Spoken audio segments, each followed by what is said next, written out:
parents and students from Lake Gem Elementary, welcome to our FSA Family Night 2022.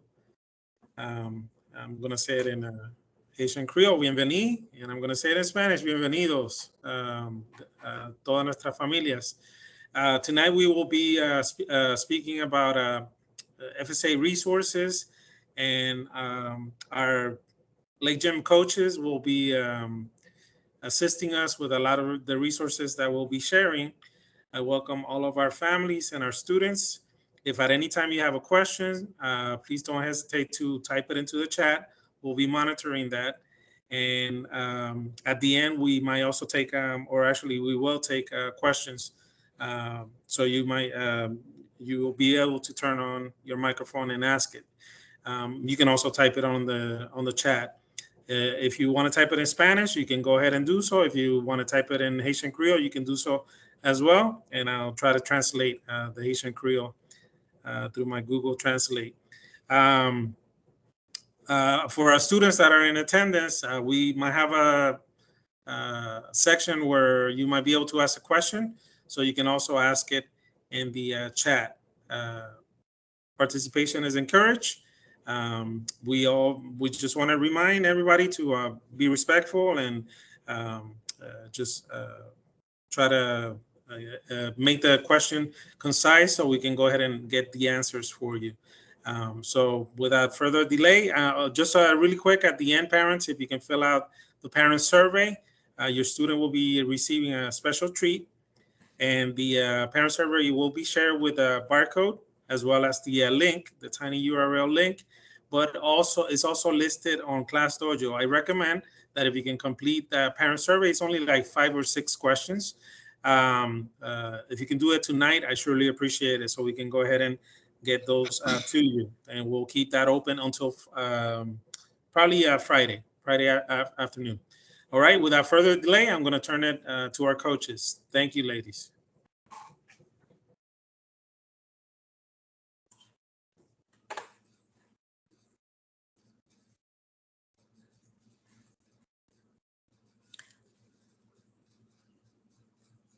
All right. Did we switch the slide, Mr. Garcia?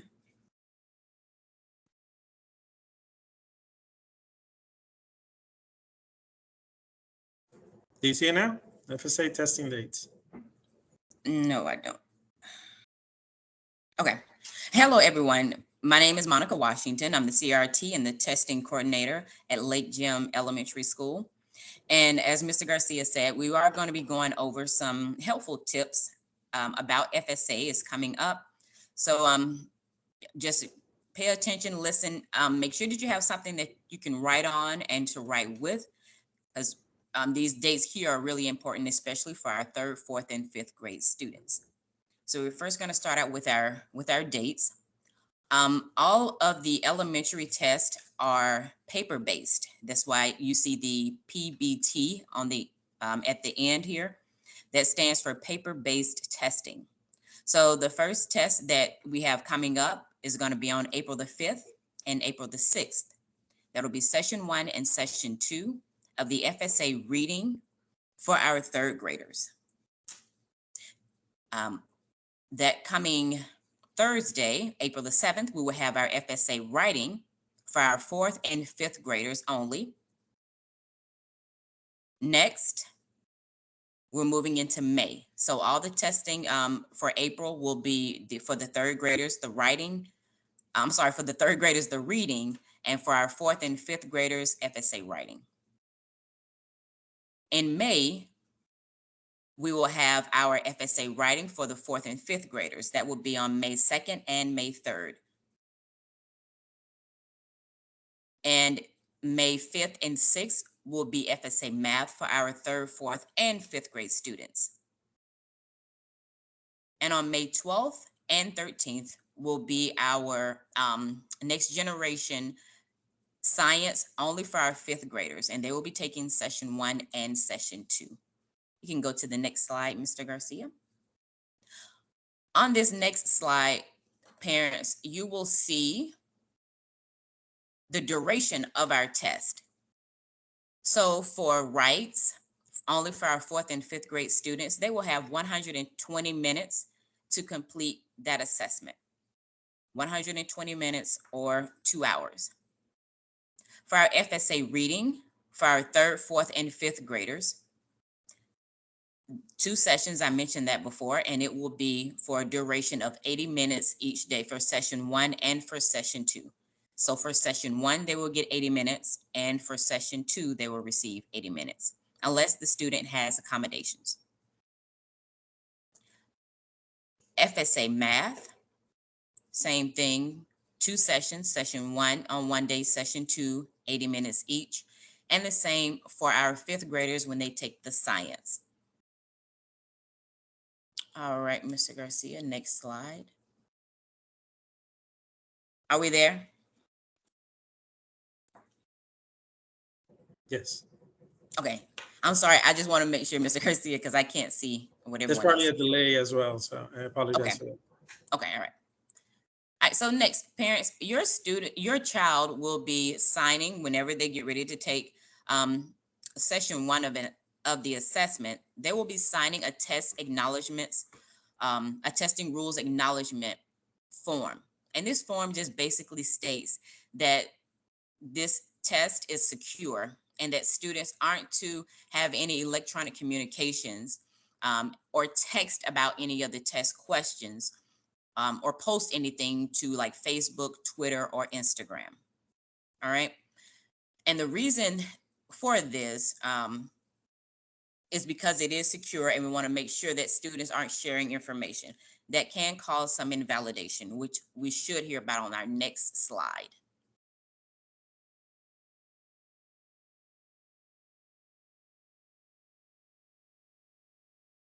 Are we there, Mr. Garcia? I'm sorry to keep Yes. asking. Okay, Yes. perfect. All right, so on the next slide, it says, can I ask my student about the test after he or she finishes? So again, when they sign that test acknowledgement, we're basically stating that don't post about it, put specific things that are on the assessment. Don't talk about those things or post those things on any type of social media. Don't email it or text it to anyone. But we encourage parents to ask your child about testing, how they did. That's okay to ask them how the day went. You're not asking specifically what they did on the assessment, but just how testing went overall. We encourage you to ask your child about that because it's important that they know that you are invested in how well they're doing on the test and that you're caring. All right, Mr. Garcia. Yes. We're ready? Yes. Mhm. All right. Also, parents, during testing, electronic devices the teacher will ask in the script that they have to read verbatim, word for word. They're going to let students know that they're not to have any electronic or recording devices in their possession. So students are to turn any electronic or recording devices off and give them to the teacher. The teacher will hold their devices in a secure location until after testing. It's really important that students turn those off and make sure that they give them to the teacher. One, the teacher can make sure that it is turned off. Please encourage your child not to leave their electronic devices in their backpack. If it's left in the backpack and not turned off and it goes off during testing, that could cause invalidation. So encourage your child, because I know a lot of students, when they're traveling home, they need a way of communicating to let you know that they've made it. So it's okay for them to bring those electronic devices to school, but it's important that they turn it in to the teacher to make sure, one, that it's turned off, and two, that it's in a secure location, and that we don't run into test invalidation, which is here, the next bullet that we have here on the screen. Make sure that the students understand, and we will tell the students this as well, but just as a backup, parents, just a backup to us, make sure that you let the students know to stay in their own testing area, keep their eyes on their assessment. If they drop their pencil, raise their hand so that the test administrator can come by and pick that up, or a proctor that's in the room. We don't want anything to happen that may look or cause any type of invalidation for their test. And also going back to the appointments that we gave you in the beginning, not the appointments, going back to the dates that we gave you in the beginning, please refrain from making any type of appointments if possible. if a student ends up leaving campus, it could cause them to not be able to finish a certain portion of that assessment, a certain session. So if they're on session 1 and they leave, they will not be able to go back to that next session. So it's important that if they have any appointments, to make sure that we get that done outside of those testing dates that we gave you previously. All right, Mr. Next Garcia? Yes. We are? Okay. How will I know how my child performed on the assessment? The district will send out paper reports to families. So you will receive those. It's usually the next school year before those are sent home. So that's our way of getting the information to you on how your child did. Scores are tentatively released in July. So you can check with the school to see if those scores are in. But as far as you receiving an actual report, that will come the next school year and it's usually sent home to you. But as always, we will keep you updated on any information that we receive on testing and the delivery of those scores or the release of those scores. All right, Mr. Garcia. Yes. Next slide is up. Yes. Okay. All right, techniques for testing and anxiety. So one thing that's really important is that you eat a healthy breakfast. Make sure that your child eats a healthy breakfast. Try to stay away from things like pancakes and syrup that can cause students to fall asleep. So you want to do healthy foods, bacon, eggs, fruit, things like that, that will help the students. Try to refrain from having the students bring in chips and drinking soda and things like that. Because usually just kind of gets them excited and then they kind of crash and they're not ready for testing, and it can give them some sort of anxiety. The cafeteria will also be providing breakfast. We provide breakfast every morning, but they will also have it ready, a nice healthy breakfast for students if students are here before 8:30 so that they can get that breakfast and eat at school. Make sure that your child gets plenty of sleep the night before testing. Encourage your child to have a positive mental attitude. Focus on calm breathing and positive thoughts. And make sure to arrive to school on time. It's really important that on testing days, students arrive to school on time to make sure that they can test with their testing group. We just finished some mock testing with some of our students, and students who will be testing with a different report group, with a different group, were pulled out of the classrooms and they know what group they'll be testing with, to kind of give the kids an idea of what it would be like when they take the FSA. So just encourage them to arrive on time, because if they don't arrive on time, they're not able to test with the testing group that they would normally be with, or in their classroom. They'll have to test at a different time. So please, on these days, the dates that we gave you previously, please make sure that your child is at school on time. Yes. All right. We ready, Mr. Garcia? Yes. Mm-hmm. All right. And prior to testing, some of the things that parents can do to support their child is to talk with your child about any fears or concerns that they may have. It's important to have that transparent or honest conversation with your child as far as some of the things that may be bothering them. They may not share it with you, may be nervous. So just ask them and encourage them to just share what may be going on. Be positive about the test. Just encourage them just to do their best. Don't say, you really need to pass this test. Just positive things.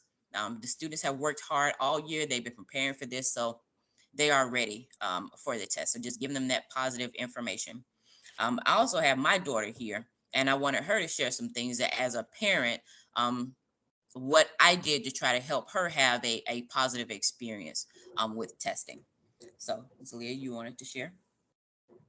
Yeah, it's kind of like what she said, just like implementing positive things into their minds, like you're gonna do great, like don't worry about it, don't stress, just things like that, just positive, just positivity. Positive comments. Yeah. All right. Well, thank you, Celia. All right. So yeah, there's healthy habits. Make sure that things stay normal within your day, especially during testing. Try to keep things a tight schedule when it comes to testing and those testing nights, making sure that they go to bed on time. Something else that parents can do is making sure that you read with your child, that you're studying the facts with your child, multiplication facts, anything you can do just to help them to remember that they've been preparing for this and that they are ready for this. All right. And so that's all that I have on that part. But I think now it's question time.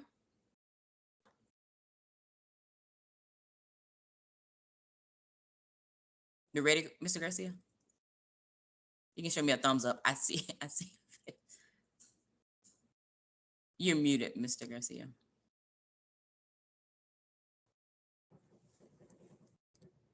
Okay, Ms. Washington, are you asking the question or am I asking? I can ask the question. I just didn't know if question time was up on the screen. I'm Yes, sorry. it is. Uh-huh. All right. So the question I would like to ask is, what month do third, fourth, and fifth grade take an assessment? What's the first month that they'll take an assessment this school year for FSA? What month? You can type it in the chat.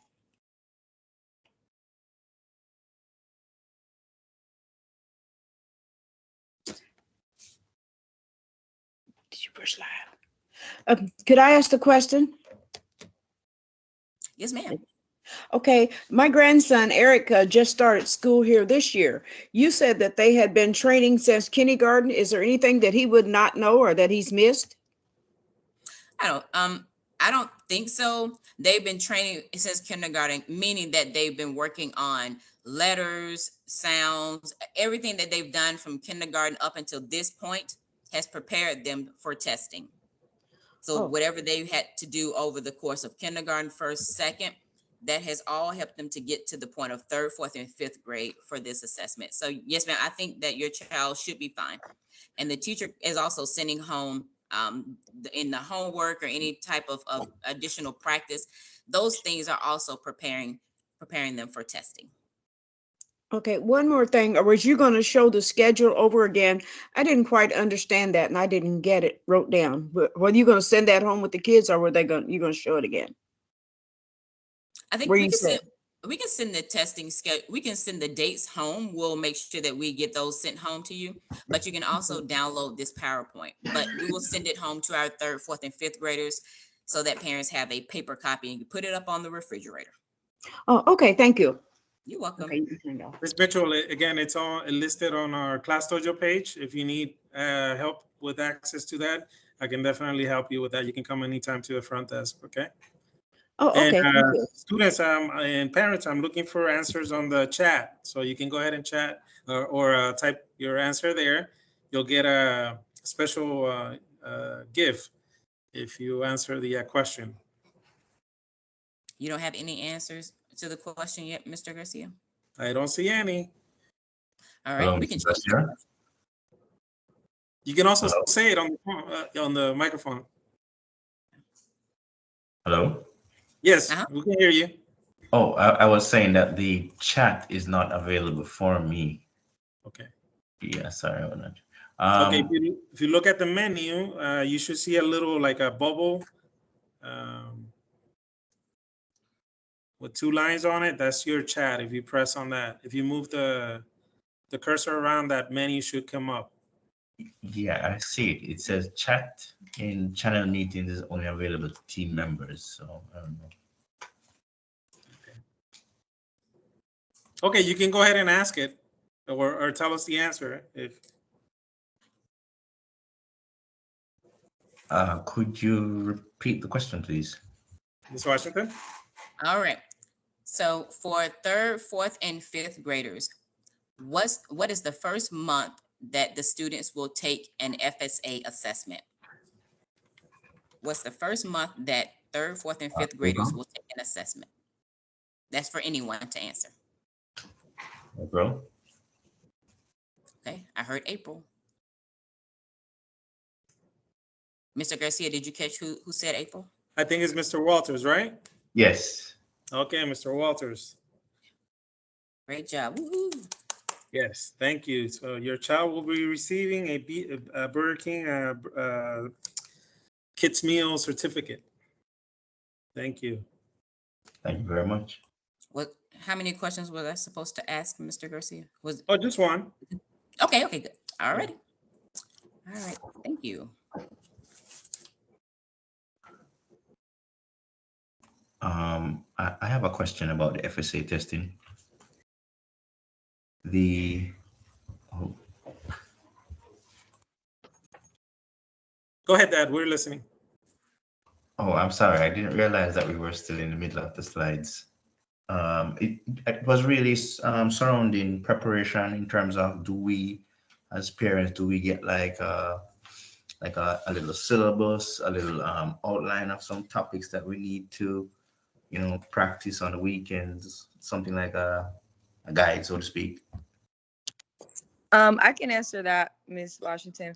Mr. Walters, we're actually going to keep the presentation moving forward because we are going to cover some of those questions you just put questions by the content area coaches. So the reading coach is going to speak now, and then I'm the math coach. I'll give some specific areas where students can practice after she's done with reading.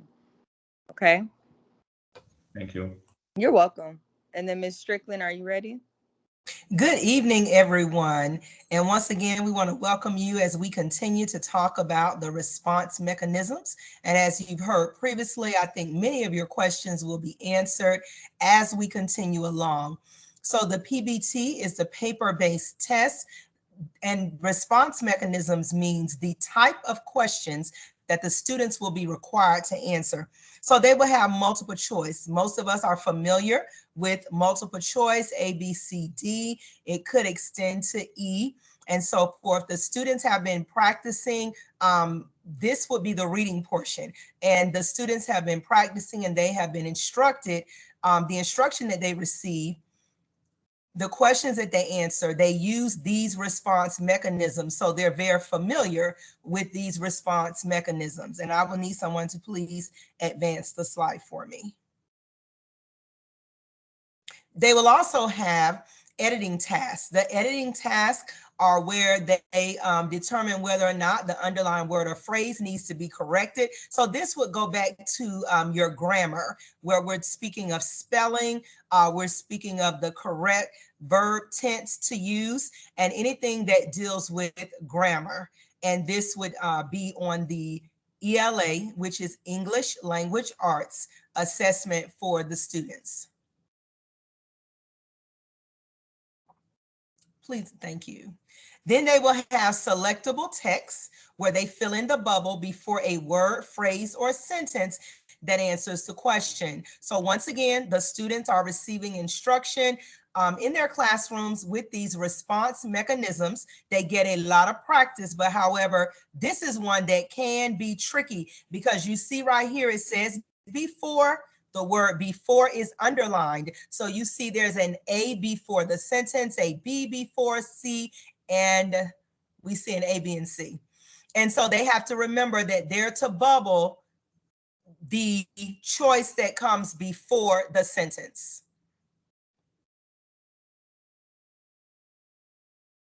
Then they have multi-part items where they have the part A and the part B. Part A and part B go together. You have to get both parts correct. And if you ask your student about this, I'm sure that they can give you a very good explanation of tools and tips that their teacher has given them to answer a part A, part B question. And if you look at that part B, you see sometimes, if you could just scroll back, you see sometimes it says fill in the circle before two sentences. So for part B, they're responsible for choosing two answers. And before they answer these questions, the students will have a text that they need to read, okay? So they have a text, and they have questions, and they have another text, and then they have so many questions. The text could be one page of text, or it could, and this is like a reading passage. It might be 2 pages of text or a page and a half of text.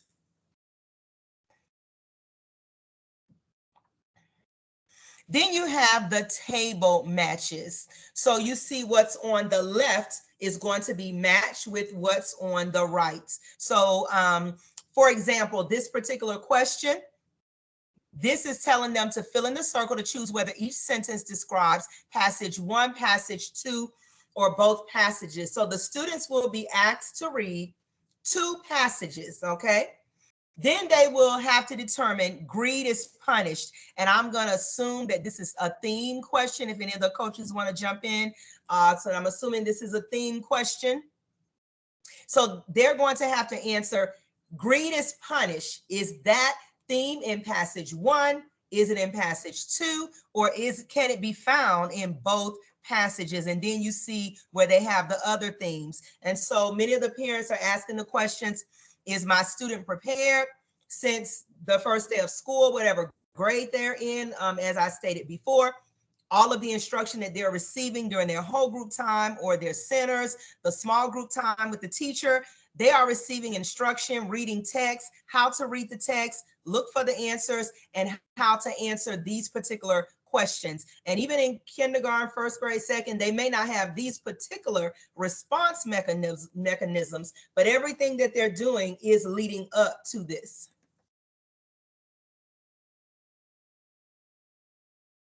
This is another table match where they're creating a summary. So for parents, I know that most of us will be familiar with a summary, but when you look at this, they're putting the events in order here.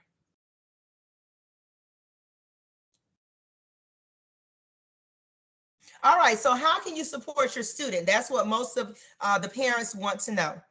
You can monitor your students' grades in Skyward. If you're unfamiliar with Skyward, it is the portal that houses your students' grades. Please contact their teacher if you do not have access to Skyward. Completing homework nightly. If the child says that they don't have homework, well, every week they are required to have 45 minutes per night on iReady in each subject. Let me go back and say that again. 45 minutes in a week, per week on iReady in each subject the student is required. We have, the school day is so filled. We have so much that goes on. It's impossible for them to get 45 minutes in reading and math in school. So we need to home and school to work together so that the students can get their 45 minutes, all right? So if they say that they don't have any assigned homework that the teacher gave them, they can certainly get on iReady. Now, so look, a few caveats to this. You need to see what grade level your teacher can tell you that your student is on in iReady. If your student is advanced in iReady, then we kind of want to keep a balance with that, because if you have a 3rd grade student and they're working on 5th grade material, sometimes they might be confused. It might be too difficult because they have not received instruction in the 4th and the 5th grade. So we don't want to sit the child on iReady for 30 minutes and an hour a night, because you can imagine yourself, if you're sitting at the computer for 30 minutes or an hour, you're going to get bored, you're going to get tired, and you're not going to be interested, and you're just going to click, click, click. So we don't want the student to be on iReady for long lengths of time. All right. So, and then the next bullet says that students should complete at least 15 to 20 minutes per night in each subject. The other way you can help, read books, okay? Write about what you're reading. You saw that question about summary. The only way that you can put events in order is to write and to read. Choose books for the student grade level. I know that most homes have a lot of books, and when students are young, we buy a lot of books for our students, but we have to change them as the students grow. 3rd, 4th, and 5th graders should be reading chapter books, all right? So they have books that they may have checked out at the school, your public library. They can be sent to your home.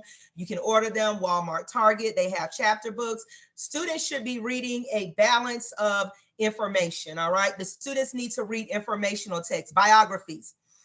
They need to read about animals. They need to read books about geography, various places about, I said biographies, about people. So not just the Captain Underpants or something like that, they need to read informational text because a lot of that is going to be on the FSA.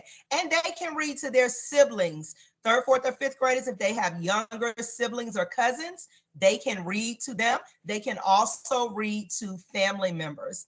And these are the ways that you can help and staying on top of the students' work that they're doing in school. These are all great ways that you can stay abreast of what's going on to help your child.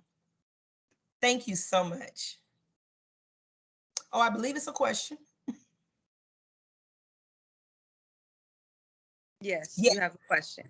Yes. So this is the question that I have for you, parents that are on.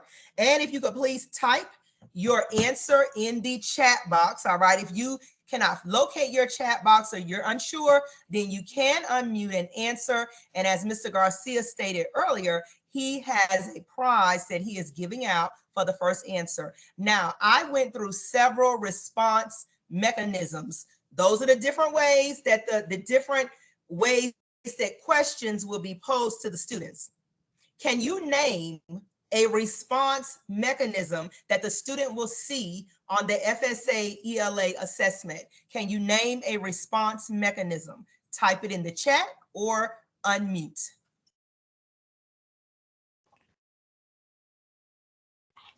I'm on now. Yes. Oh, this is Mrs. Mitchell again. What I was wondering is, how do you help your child when you don't know how they're doing the work if they don't bring books or anything home? And you don't understand how they do the work. How do you help your child? So what grade is you? Did you say, Miss Mitchell, that this was your grandchild? A great grandchild, really, 5th grade. But how do you help your child if you don't know, like the new math they do, and when he brings test papers home, it's sort of got half the answer. Well, then how do you help them with that when you don't have any access? Who is your great grandchild? Who or what? Who is your? Yes, ma'am. Oh, Eric Mitchell. Oh, okay. Hey, Eric, are you there? Yes, I'm here. Okay. Hey, Eric.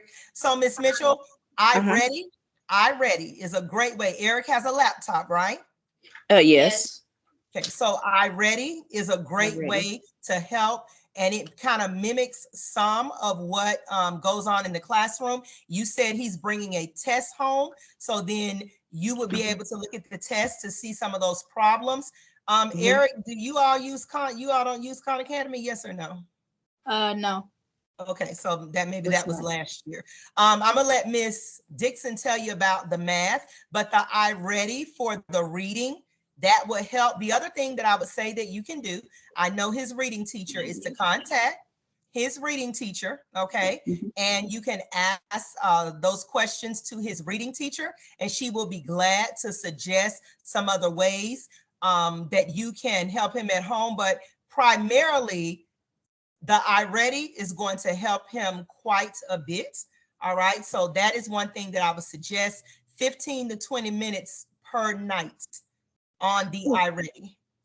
Okay, because they did things different in Missouri, and then he came here and we're lost.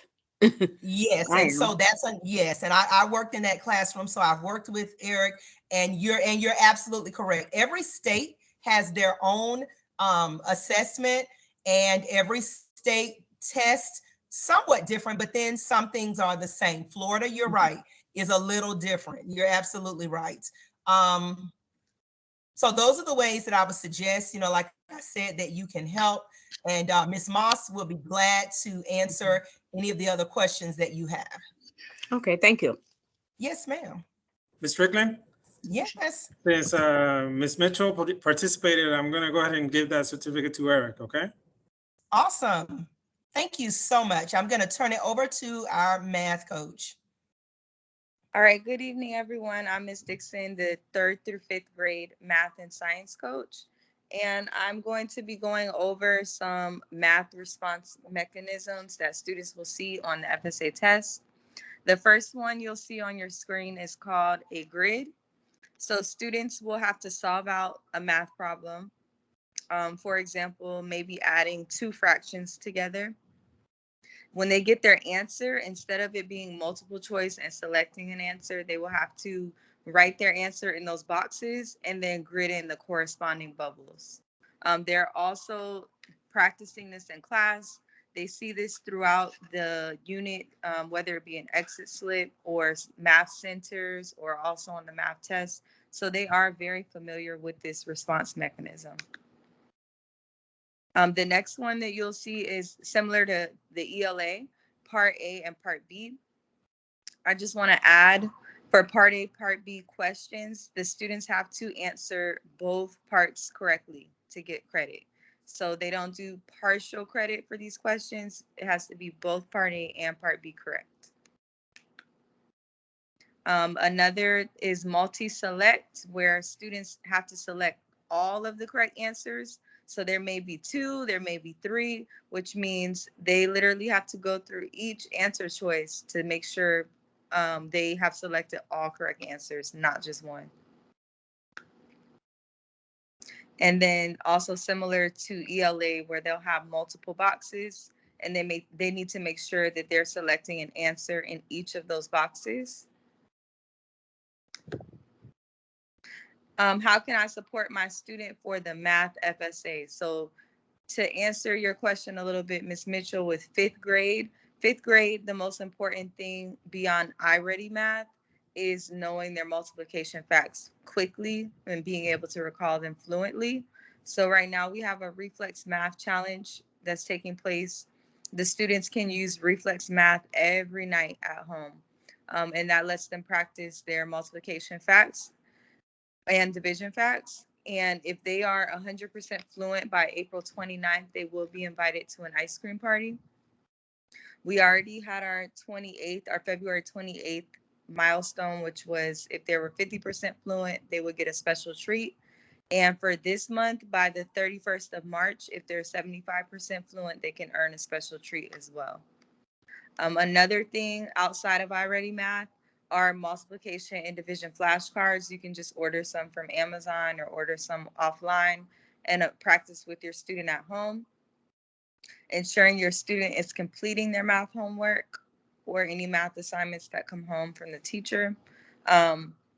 You can always reach out to the teacher and ask them to share out any strategies or any techniques they're using to teach the students the math skill if you are wondering how to help at home too.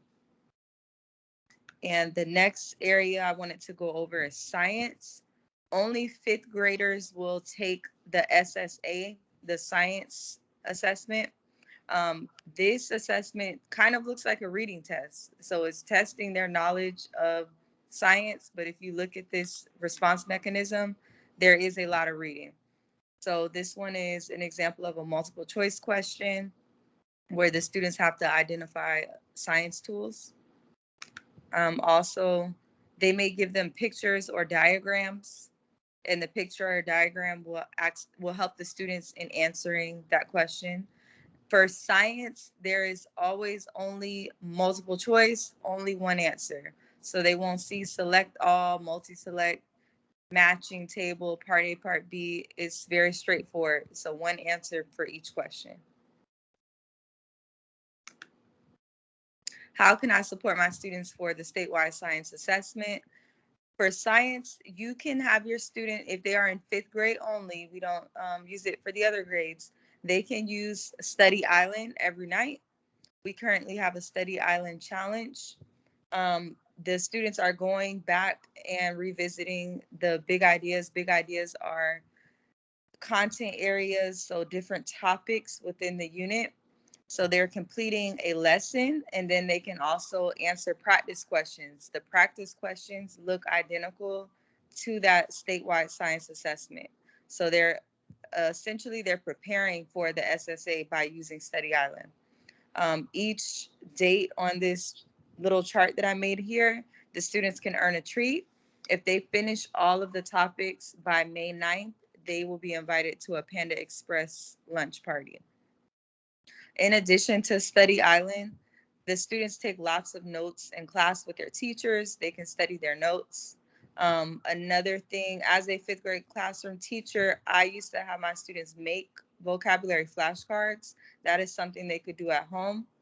if you are having questions about those vocabulary words, please feel free to reach out to their classroom teachers, and they can quickly send home a list of words that will be helpful with the different units that the students are studying. So for science, and then for my question will be, how many minutes do students have on session 1 and session 2 of the FSA math? And you can use your mics to answer that question.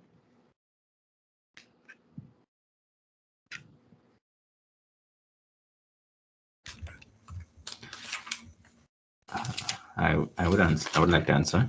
Okay, go ahead, Mr. Walters. It's 80 minutes. Yes, you win again. Got him down, Mr. Garcia Walters. All right.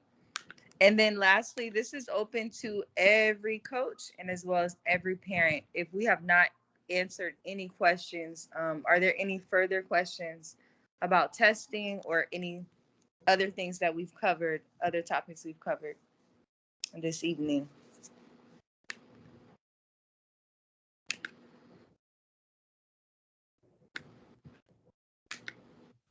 I have a question. Yes. So what other online resources are available? I know there's a lot of stuff on YouTube. I know the Florida Department of Education also has some resources. Any specific ones that we might recommend to the parents?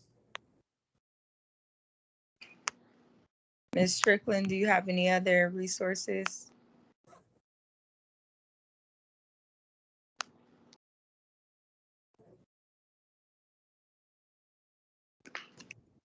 I'm letting you know that I hear you. Give me 1 second.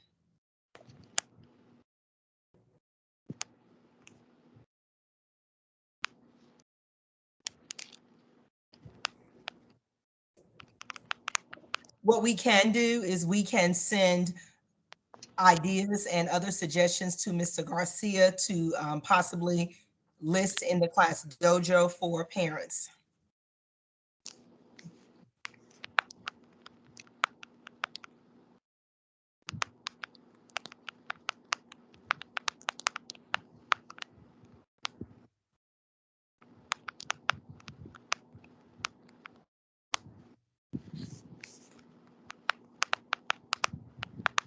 All right, any other questions? I'm sorry, I was muted. So like Ms. Strickland was saying, we'll go ahead and post those. Usually there's a link that we post on the body of the message in Class Dojo. So you can simply click on that and it'll connect you directly to the resource.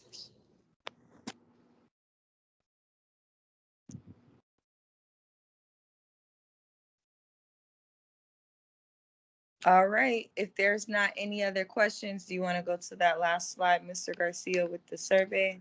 Yes, parents. As you know, for every parent event at the school, we request that you let us know how we're doing, how we can improve, and if you're liking the systems that we use. I know the digital sometimes seems a little bit distant, but in my opinion, as a parent, to me it works.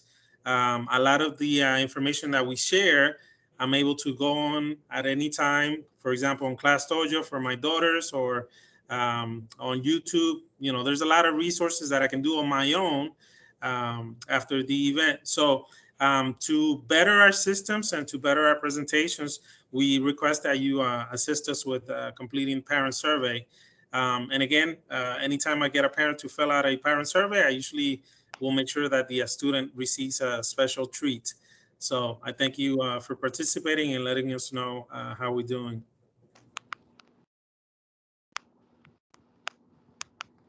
Oh, by the way, I'm sorry. The survey is available in English, in Spanish, and also in Haitian Creole for your communities.